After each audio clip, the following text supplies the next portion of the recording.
Hello student, welcome back my channel. कैसे हैं आप? उम्मीद करती हूँ आप सब अच्छे होंगे और खूब मन लगा के अपनी तैयारी कंटिन्यू कर रहे होंगे।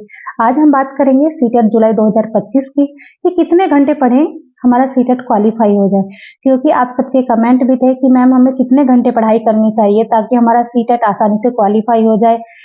तो आज की वीडियो देखने के बाद आपका सारा कंफ्यूजन दूर हो जाएगा, क्योंकि मैं आपको बताऊंगी किस तरीके से आप अपना टाइम मैनेज करते हुए सीटेट के लिए टाइम निकाल पाएंगे। और सब्जेक्ट वाइज मैं आपको बताऊंगी किस सब्जेक्ट का कितना वेटेज है और आपको कितने घंटे किस सब्जेक्ट को देनी है। ठीक है, सबसे पहले बात करते हैं फर्स्ट पेपर की। बात करने से पहले यदि आप इस चैनल पर पहली बार आए हैं तो चैनल को जरूर सब्सक्राइब करें, वीडियो को ज्यादा से ज्यादा शेयर करें। देखिए, यदि आपका पेपर फर्स्ट है तो आपके आते हैं 5 सब्जेक्ट। कितने सब्जेक्ट आते हैं? 5 सब्जेक्ट। और 5 सब्जेक्ट हमारे 30-30 नंबर के होते हैं। कितने नंबर के होते हैं? 30-30 नंबर के। अब बात करते हैं कि जो हमारा पहला सब्जेक्ट होता है, यानी कि जो फर्स्ट सब्जेक्ट है, वो है हमारा चाइल्ड डेवलपमेंट। ठीक है, बाल विकास और शिक्षा शास्त्र। ये भी 30 ही नंबर का होता है, लेकिन 15-15 नंबर हमारे हर सब्जेक्ट में पेडागोजी के होते हैं। तो ये लगभग हमारा 75 क्वेश्चन ये चाइल्ड डेवलपमेंट एंड पेडागोजी के हो जाते हैं। तो आपको चाइल्ड डेवलपमेंट पढ़ना है और बहुत अच्छे से पढ़ना है, डीपली पढ़ना है। थोड़े क्वेश्चन लेंथी होते हैं, कॉन्सेप्ट बेस्ड क्वेश्चन होते हैं। ठीक है, कैसे होते हैं? कॉन्सेप्ट बेस्ड होते हैं और आपको बहुत डीपली पढ़ना होता है। ऐसा नहीं है कि आपसे डायरेक्टली कोई नाम पूछ लिया या फिर किसी के बुक का नाम पूछ लिया या फिर कोई सिद्धांत पूछ लिया।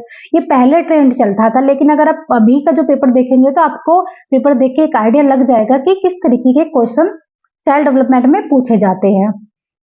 तो आपको चाइल्ड डेवलपमेंट को कितना समय देना चाहिए? देखिए, यदि आप सच में सीटेट क्वालिफाई करना चाहते हैं तो मेरा खुद का मानना यह है, क्योंकि मैं खुद 4 बार सीटेट पास किया है, यूपी टेट पास किया है, रिट पास किया है, तो मुझे पता है कि चाइल्ड डेवलपमेंट का कितना बड़ा रोल है। तो आपको कम से कम 2 घंटे डेली चाइल्ड डेवलपमेंट को देने हैं। कितने घंटे देने हैं? 2 घंटे। ठीक है, चाहे आपका फर्स्ट पेपर हो चाहे आपका सेकेंड पेपर हो, 2 घंटे तो आपको पढ़ना ही है। ठीक है, और साथ में आप इसके PYQ भी करते रहेंगे। ठीक है, अब ऐसा नहीं है पूरे 2 घंटे पढ़ रहे हैं, अगर थोड़े बोर हो रहे हो तो PYQ क्वेश्चन करके देख लो। ठीक है, वरना थ्योरी पढ़ लो, लेकिन पढ़ना कैसा है? पूरा डीपली पढ़ना है। ऐसा नहीं है कि आप ऊपर ऊपर से पढ़ के आपका काम चल जाएगा। और सबसे ज्यादा जो जरूरी सिद्धांत उसमें दिए होते हैं, जैसे प्याजे है, कोलबर्ग है, वाइगोत्स्की है, ये आपको पढ़ने हैं। समावेशी शिक्षा पे आपको बहुत ध्यान देना है। एनसीईआरटी 2005 आपको पढ़ना है। ठीक है, जो टॉपिक हैं, जो मोस्ट इंपोर्टेंट टॉपिक हैं, उन टॉपिक को बार बार रिवीजन करना है। क्या करना है? बार बार रिवीजन करना है, क्योंकि अभी आपके पेपर में समय है। 3.5 महीने बहुत होंगे सीटेट क्वालिफाई करने के लिए। ठीक है, अब बात करते हैं सेकंड सब्जेक्ट की। तो सेकंड सब्जेक्ट की बात करते हैं। सेकंड सब्जेक्ट यहाँ पे होगा आपका लैंग्वेज फर्स्ट। लैंग्वेज फर्स्ट होगा। लैंग्वेज फर्स्ट में आप हिंदी रख सकते हैं, इंग्लिश रख सकते हैं, अपनी चॉइस के अकॉर्डिंग। यदि इंग्लिश बहुत बढ़िया अच्छी है आपकी हिंदी से ज्यादा, तो आप फर्स्ट लैंग्वेज इंग्लिश ले सकते हैं। और यदि इंग्लिश वीक है तो फिर आप हिंदी को चूज करेंगे। ठीक है, और इसमें भी क्या है, हमारा 2 पार्ट में डिवाइड होता है। 15 क्वेश्चन तो होते हैं पैसेज के और 15 क्वेश्चन होते हैं पेडागोजी के। और जो ये 15 क्वेश्चन मैंने आपको बताया, ये किससे रिलेट होते हैं? हमारे CDP से। यदि हमारी CDP अच्छी होती है तो ये पेडागोजी वाले क्वेश्चन हम बहुत आसानी से सोल्व कर लेते हैं। तो आपको पेडागोजी 2 घंटे पढ़नी है। और जो ये लैंग्वेज फर्स्ट है, हमें जो हमारी लैंग्वेज फर्स्ट है, इसके लिए आपको सिर्फ 1 घंटा देना है। कितना घंटा देना है? 1 से 1.5 घंटा देना है। बस इतना भी आप पढ़ लेंगे तो आपका हो जाएगा, क्योंकि बहुत ज्यादा इसमें पढ़ने की आवश्यकता नहीं होती। पर डे आप 1 पैसेज कर लीजिए और 1 प्रोज का और 1 पोएट्री का। जो पैसेज होते हैं ना, 2 पैसेज 15 नंबर के होते हैं। अगर आप करेंगे तो आपको प्रैक्टिस बन जाएगी, आपका रिदम बन जाएगा। आपको पता रहेगा किस तरीके के क्वेश्चन पूछे जाते हैं पैसेज में और किस तरीके से हमें उसको करना होता है। और इस किससे होगा? वो प्रैक्टिस से होगा। जब आप डेली करेंगे तो आपको प्रैक्टिस हो जाएगी और बहुत अच्छे से आप पैसेज को निकाल पाएंगे।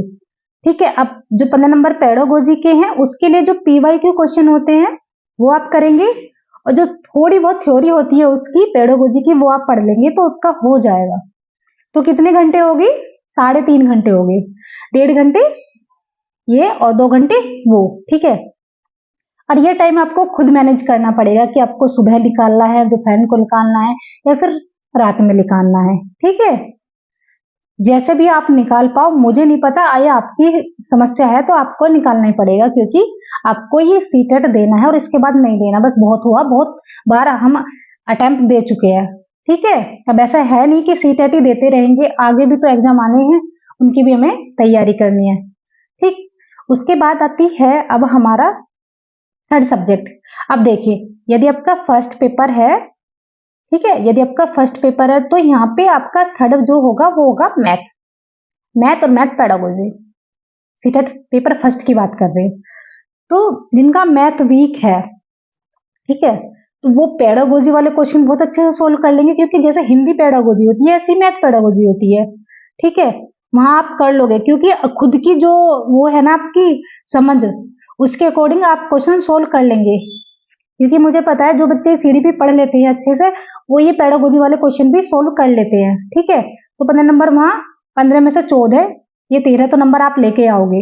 और रही बात मैथ की, ठीक है, और मैथ के लिए आप थोड़ा थोड़ा मैथ पढ़ना स्टार्ट कर दो अभी से ही, कम से कम 1-1.5 घंटे प्रैक्टिस करो मैथ की, जो पीवाईक्यू है उन पे प्रैक्टिस करनी है, क्योंकि ऐसे ही क्वेश्चन आएंगे, ठीक है। अब देखो कैसे कैसे मैथ का लेवल अप होता गया है, ठीक है।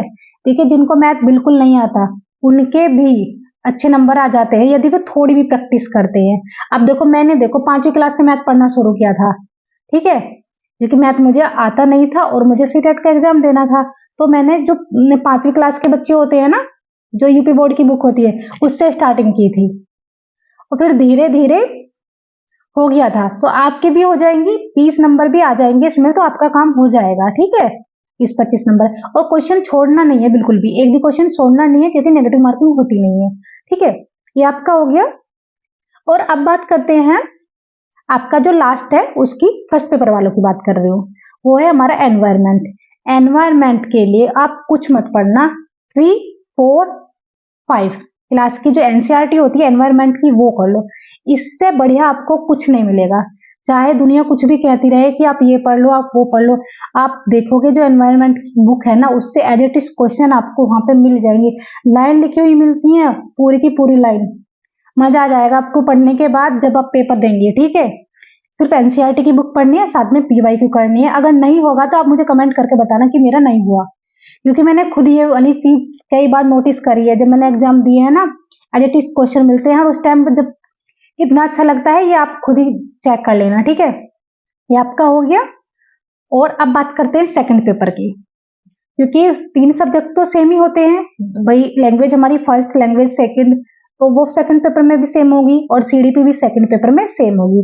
अब यहाँ पे जो चेंज होता है वो है एसएसटी, और एसएसटी का सबसे बड़ा रोल होता है यहाँ पे। एसएसटी आती है हमारी कितने नंबर की आती है, 60 नंबर की। अब देखो 60 में से आपको कितने लाने हैं, कम से कम 50 क्वेश्चन तो आपको सही करके आने हैं। उसके लिए आपको करना क्या है, देखिए आपको एनसीईआरटी की बुक पढ़नी है 6, 7, 8, ठीक है। जैसे कि ये 8 क्लास की बुक है, देखिए इतनी बड़ी बड़ी बुक होती है बस, है ना, ये इतनी मोटी बुक है। और इसमें ऐसा है नहीं कि सारी चीज पढ़ने लायक है, कुछ चीज छोड़ने लायक भी है, तो वो आप छोड़ देना।